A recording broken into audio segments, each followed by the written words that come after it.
এতিয়া আহো আমি সোণ ৰূপৰ কথাটো পাতিলো এতিয়া আমাৰ নিচিনা মানুহে মধ্যবিত্ত পৰিয়ালৰ মানুহে আমি সদায় সোণ আৰু ৰূপ কিনাটো আমাৰ কাৰণে বহুত ডাঙৰ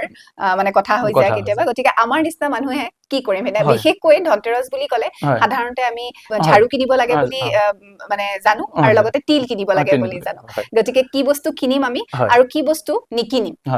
কিনাটোতো আমি কিনাখিনি সোণ ৰূপ কিনি দিওঁ বা ঝাৰু আৰু তিলৰ কথা আপোনাক সুধিছো প্ৰথমতে আমি সেইটো জানি লওঁ এতিয়া যেহেতু এবাৰ ধনতেৰাসটো 18 তাৰিখ যদি কৰে তেতিয়াহলে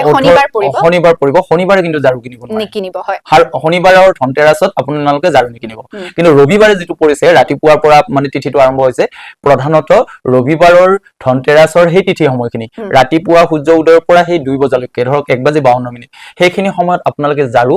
আৰু শনিবাৰে কিন্তু তিল আনিব পাৰে শনিবাৰে তিল কিনিব পাৰে শনিবাৰ তিল কিনা বা তিল দান কৰা এটুকু বেয়া কথা নহয় কিন্তু কৰিবলৈ কয় নেকি শনিবাৰে তিল দান কৰিবলৈ কয় গটিকে তিল অকনমান কিনি আনিব পাৰে আনি উঠি তিলখিনিও আপোনালোকে ঠিক তেনেকে আপোনালোকে আগপাত এখনত অকমান বঢ়াই দিও আৰু ধুনিয়াকে এখন ৰঙা কাপোৰত এক চিপা তিল বান্ধি আপুনি আপোনাৰ ধন থোৱা ভঁৰালত থৈ দিও তাতেও তিলৰ ওপৰতো মা মহালক্ষ্মীৰ এটা সুদৃষ্টি থাকে ঠিক তেনেকে ঝাৰু যিসকলে ধৰক এই সোণৰূপ কিনিব নোৱাৰে বা পুৰণা সোণৰূপো তেনেকে নাই তেওঁলোকে সেইদিনাখন এটা নতুন ঝাৰু কিনি আনক কিন্তু দুটা নিকিনিব একেলগে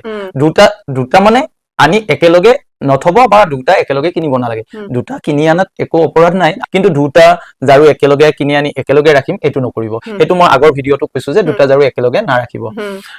গটিকে আপোনালোকে ৰবিবাৰে ঝাৰু এটা কিনি আনক আনি অকমান আপোনালোকে সেইটোৱেই আপোনালোকৰ মহালক্ষ্মী আদৰা আমাৰ দৰে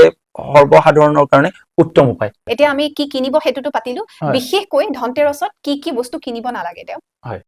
ধনতেৰছত আপুনি কিছুমান বস্তু কিনিব নালাগে তাৰ ভিতৰত আপোনাৰ মানে লোহাৰ বস্তু কিনিব নালাগে লো জাতীয়টো কিনিব নালাগে বাকিখিনি কিনিব পাৰি লো জাতীয় কিনিব নালাগে তাৰ উপৰি ধনতেৰছৰ দিনাখন আপুনি ঋণ দিব নালাগে কাৰোবাক ধন মানে ধাৰে দিয়া বা ধন ধাৰে লোৱাটো পাৰিলে কৰিব নালাগে ঋণৰ লেনদেন কৰিব নালাগে টকা পইচাৰ এনে আপুনি সম্পদ এটা কিনোতে তাত খৰচ কৰিছে হেতু কথা এটা কিন্তু আপোনাক আজি ধাৰে লাগিলে ধাৰে অলপ দিলো বা সুদত পইচা দিলো এই সুদত পইচা লগোৱা হেদিনাৰ দিনটো আচলতে নহয়